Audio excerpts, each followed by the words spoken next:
1 in 4 women have a miscarriage. I'm Denise Noyer-Erez, and I'm known as the Fertility Godmother, and I've been working with women for 18 years now, helping them have a baby, whether it's getting ready to have a baby, keeping a baby, or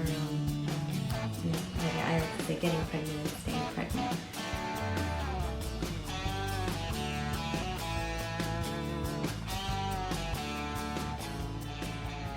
So today I wanted to do something a little bit different. I don't have a structured talk like I normally do. I normally just give you a lot of information, or I try to chunk it down and give you a piece of information. So grab your tea and come join me, and I'm going to start off by talking about what you can expect when you're miscarrying, and then I'm going to do another video next week, so join me next week. We're going to be talking about what you can do to prevent miscarriages, and about egg quality and sperm quality, and how that affects and how that can affect your chances of having a miscarriage or staying pregnant and having a healthy baby. So we're going to be talking about that later. Today really is for if you're going through a miscarriage, what you can expect. A lot of the women that I work with, when they're going through a miscarriage, they had no idea like what to expect, what's going on, and what to do about it.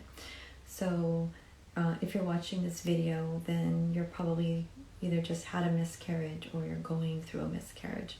So I'm sending my love to you, and sending you a hug and healing thoughts, and want you to know it's going to be okay. So there's so many different things that you can expect when you're going through a miscarriage. Like with everything, every woman, everybody is very different, and what happens to them is very different. So sometimes a woman will get pregnant and then they'll bleed everything out. They'll have like a chemical pregnancy, and they'll just have a period. And that's what physically happens with their body. I'm not talking about the emotional part right now, because no matter where you are in your pregnancy loss, whether it was, that positive pregnancy test, it was a chemical pregnancy, and then you lost the baby right away, or if you lost it right when you were going to graduate and thinking that everything was safe, or sometimes even later on in the pregnancy. It's all devastating, and because you're not just losing the baby, you're losing your hope, you're losing your story, you're losing your dreams, right? It's a lot that is encompassing in having a baby, because it's part of growing our family, and it's such a beautiful thing that we as women and as a family, we want that baby so bad. So it's a normal process to go through grief, right? That's a really important part. But first, let me go back to the physical part. So some people just bleed, no problem. Some people, it takes forever for the baby to pass through, and you may need to have with a D&C, which is where they go in and they make sure that everything is removed, which is really important. And you want to make sure, if you have to do that you're using a really skilled physician, because it's so important to make sure they don't take off too many layers of the uterine cavity. That could be devastating. So you want to make sure that you're with a really great physician if you have to go through what they call a D&C, to be able to remove any of the tissue that's remaining in there. So those are some things that are really important. If you do have to have a D&C, I recommend that you get the tissue tested if you can. It's really helpful, and I see a lot of women that are just going through a miscarriage that are struggling with that decision, and sometimes they're not even offered that choice. And there's a lot of opinions about that, and so I'm going to share my opinion with you based on what I've seen in the last 18 years. But for me, the more information you have, the better you are. So if you know that your baby was genetically normal, then you can start looking at some other things going on with your own body, especially if you've had more than 1 or more than 2 or more than 3 miscarriages. It's really important, so we can take a look at your body, and what's going on, and get an examination, making sure you don't have any fibroids or any septums, doing some blood work. I'm going to all that, but I'm going to go into deeper in that in our next tea. But you want to make sure that you can test the tissue, because it's going to give you information. If it was abnormal, then you know, okay, my baby would, so randomly the genetics didn't line up, and you can feel free to try again and work on your body, work on egg quality, work on sperm quality, do those things. But if it's normal, you want to continue to make sure you get some other testing done. So important, and you have to advocate for yourself, because not all the doctors are on board for this. But I know that it makes a huge difference emotionally, which is really important when you have this type of loss, right? You need to be able to feel whole. A lot of women that have a miscarriage is their body, they feel like they're broken. Their body is broken, something's not right about them. So I wanted to talk a little bit about the grieving process. Sometimes you, I don't know if you remember going through the grieving process, but it's the same as if you have any loss or any death experience.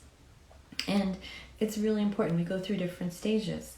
So the first stage is denial, right? It's not denial necessarily that you're pretending that things didn't happen, but it's denial. Hi, everybody. Thanks for joining me today. I'm trying to make this more of a discussion today. So talking about denial and of a loss, and specifically from loss of a miscarriage. But so denial again isn't necessarily the loss. The pretending that things it didn't happen, but more of you're trying to wrap your head around it, right? And again, it doesn't matter at what stage this is going on. But so that's where the denial comes in. It's trying to make sense of what's going on, because it wasn't supposed to happen like that, right? Then the next stage is anger. We get angry, and as women going through a miscarriage, we tend to get angry at ourselves, right?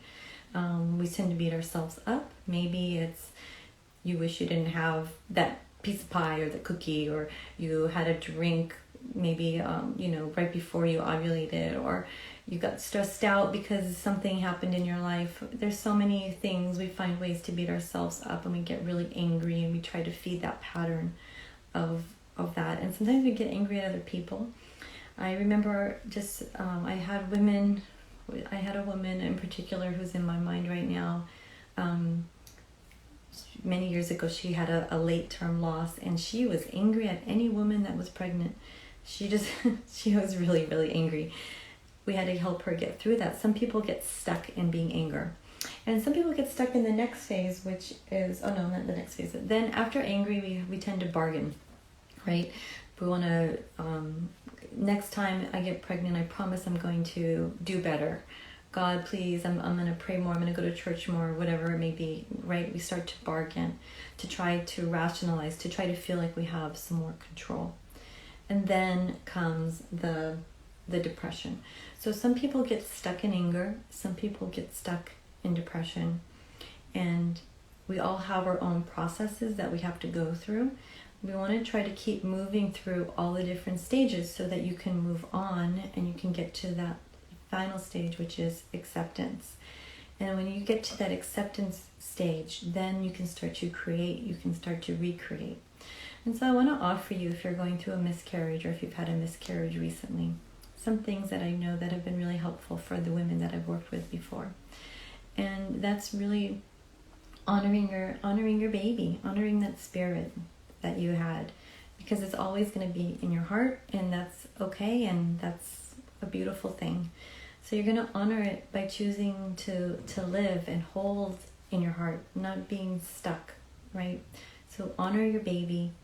And I've had people who, do a memorial, and it doesn't matter at what stage of your loss you can do this at. If it's going to help you have the closure and be able to move on and just know that it's going to be okay, then, some people do a little, they light candles, they do like plant a tree.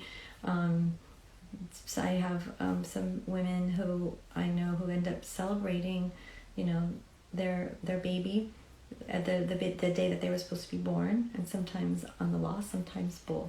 So there's so many different ways that you can go about doing that to help you heal, to help you move through that journey, because it's definitely one of the most trying things that you'll have to go through, especially if it's taking you a long time to get pregnant. Then you get pregnant, and then it's so exciting, and then you lose the baby.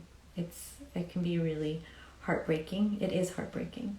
And again, we got to keep moving forward. Don't get stuck in the why. Feel it, grieve it, but don't get stuck. Keep moving forward.